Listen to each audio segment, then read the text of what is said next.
আমি কি ভিতরে আসতে পারি স্যার? আচ্ছা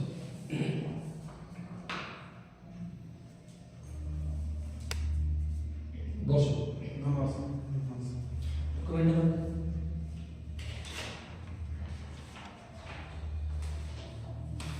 কি নাম? রোহিত প্রসাদ স্যার। রোহিত প্রসাদ। হ্যাঁ স্যার। কিছু বলো তোমার সম্পর্কে। স্যার আমি রোহিত প্রসাদ, আমি উত্তর চব্বিশ পরগনা আটপাড়া থানার অন্তর্গত কাকিনাড়া থেকে এসেছি। আমি 2016 সালে মাধ্যমিক পাস করি এবং 2019 সালে উচ্চ মাধ্যমিক পাস করি এবং তার সাথে সাথে আমি এখন এই বর্তমান সময় বিভিন্ন প্রতিযোগিতামূলক পরীক্ষার জন্য প্রস্তুতি নিচ্ছি আর হবি ফুটবল খেলা। ঠিক আছে।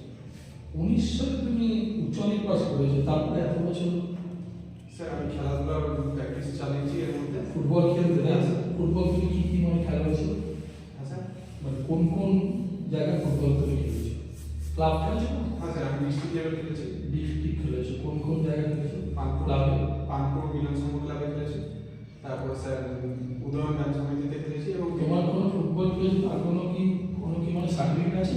হ্যাঁ স্যার। দেখাতে পারবো আমাদেরকে? স্যার হ্যাঁ স্যার। ঠিক আছে, দেখাও তুমি থাকো। আছে কি এখন? এই মুহূর্তে স্যার আমার ঠিক আছে, ওকে ঠিক আছে। তো ফুটবল খেলেছো তাই তো? হ্যাঁ স্যার। আর উচ্চ মাধ্যমিকে কি কি ছিল তোমার সাবজেক্ট? আমার স্যার কমার্স। কমার্স ছিল। ঠিক আছে।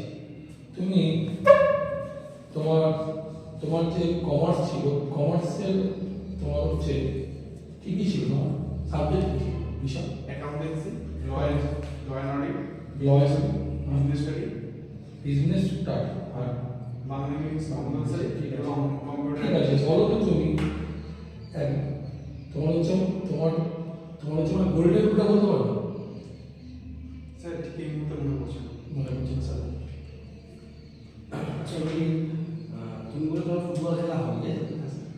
তাহলে ধরো তুমি চাকরি যদি পেয়ে যাও, চাকরি জয়েন করো, তাহলে পুলিশের চাকরিতে ধরো যেরকম বিভিন্ন রকম ট্রান্সফারেবল জব থাকে এবং ঠিক শিডিউল থাকে, অনেক সময় তোমার হয়তো জেনারেলি পুলিশে 24 আওয়ার্স সময় ডিউটি থাকে বলা হয়, অফিসিয়ালি না আনঅফিসিয়ালি 24 আওয়ার্স ডিউটি হয়। তার সাথে তুমি তোমার হবিটা তুমি যদি পার্সু করার টাইম না পাও, তো তাহলে তুমি সেটা তো তোমার সেক্ষেত্রে তুমি কী করো? তোমার হবি তুমি ছেড়ে দেবে, চালিয়ে দেবে? স্যার আমি চেষ্টা করবো পুলিশের, ওয়েস্ট বেঙ্গল পুলিশের একটি ফুটবল টিম আছে যেটি কলকাতা ফার্স্ট ডিভিশন এবং সুপার ডিভিশন খেলে থাকে। আমি চেষ্টা করবো সেই টিমের জায়গা আমি করে নেওয়া। যদি না হয় তো পরবর্তীকালে আমাকে নিজের হবি ছেড়ে নিজের কাজকে প্রাধান্য দিতে হবে। পুলিশের চাকরিতে তুমি যদি আসো, তুমি পুলিশের চাকরিতে কি না তোমার যে ধরো শিক্ষাগত যোগ্যতা বলো বা তোমার যে কোনো যোগ্যতাই বলো, তুমি পুলিশের চাকরি তুমি সেটা কিভাবে কন্ট্রিবিউট করো? তুমি কিভাবে সেটাকে কাজে লাগাও? তুমি কেন আসতে?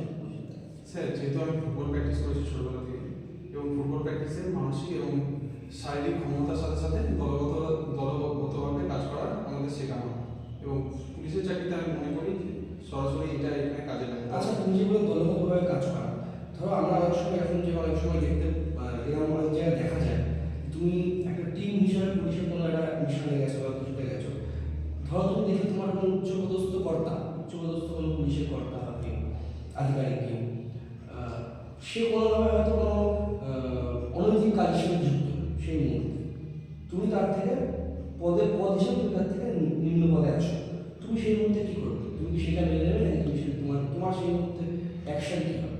স্যার প্রথমত আমি দেখবো কী হয়েছে ব্যাপারটা, তারপরে আমার যদি মনে হয় সেটা খারাপ কোনো ব্যাপার তাহলে আমি আমার আরও উচ্চপদস্থ কোনো স্যারকে জানাবো। ঠিক আছে স্যার।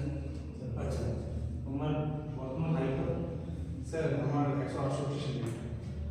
আচ্ছা, বর্তমানে তো প্রচণ্ড পরিমাণে তুমি দেখছি যে অ্যাক্সিডেন্ট হয় রাস্তাঘাটে, বিশেষ করে যারা বাইক চালায় তাদের ক্ষেত্রে। তো ট্রাফিকের এমন কি নিয়মটা, কোন নিয়ম কার্যকরী করলে এই যে অঘটনগুলো ঘটে যাচ্ছে রাস্তাঘাটে মানুষের ক্ষেত্রে, তো সেইগুলো তুমি কোন নিয়মটা আনলে এটাকে আন্ডার কন্ট্রোলে আনতে পারে? স্যার স্যার আমার মনে হয় যে স্পিড লিমিট করে দেওয়া উচিত একটা নির্দিষ্ট, যার উপর বাইক চালানো যাবে না এবং প্রত্যেকটা যেখানে ক্রসিং পয়েন্ট থাকবে সেখানে ট্রাফিক সিগন্যাল দেওয়া উচিত যাতে গাড়ি যাতায়াতের সময় মানুষের যাতায়াতের সময় আচ্ছা, এফআইআর জিডির পার্থক্য বলতে পারবে? হ্যাঁ স্যার বলো। স্যার এফআইআর হচ্ছে ফার্স্ট ইনফরমেশন রিপোর্ট, যেটা প্রথমত আমাদের কিছু হারিয়ে গেলে বা কিছু হলে আমরা গিয়ে জমা দিই। আর জিডিই এর ফুল ফর্ম হচ্ছে জেনারেল গাইড। ওই তোমার যে নামটা তার ওটা একটা ঠিক সম্পূর্ণ কি তোমাকে মানে আছে আছে। একটা মানেটা বলতে পারো তো? মানে যে ব্যক্তি ভয়কে জয় করে। ভয়কে জয় করে। তুমি কেন কোন কি বলে ভয়কে জয় করতে পেরেছিলে ধর্ম কাজ এরকম বলো তো? হ্যাঁ স্যার, আমি ইন্টারভিউ দেওয়ার আগে যে নার্ভাসনেসটা ছিল সেটা আমি কাটিয়ে উঠে আজকে এখানে আসতে পেরেছি। মানে ইন্টারভিউ কি কিসের হ্যাঁ, জন্য না স্যার অনেক কিছু ফিজিক্যাল থেকে পরীক্ষায়? হ্যাঁ স্যার। ঠিক আছে রোহিত, আমার লাস্ট প্রশ্ন, ধরো তোমাকে ধরো তোমার হাইট আছে 168 সেন্টিমিটার, এটা যদি ফুটে বলি কত ফুট? 5 ফুট 6 ইঞ্চি। 5 ফুট 6, ঠিক আছে মাস্টার। ধন্যবাদ স্যার।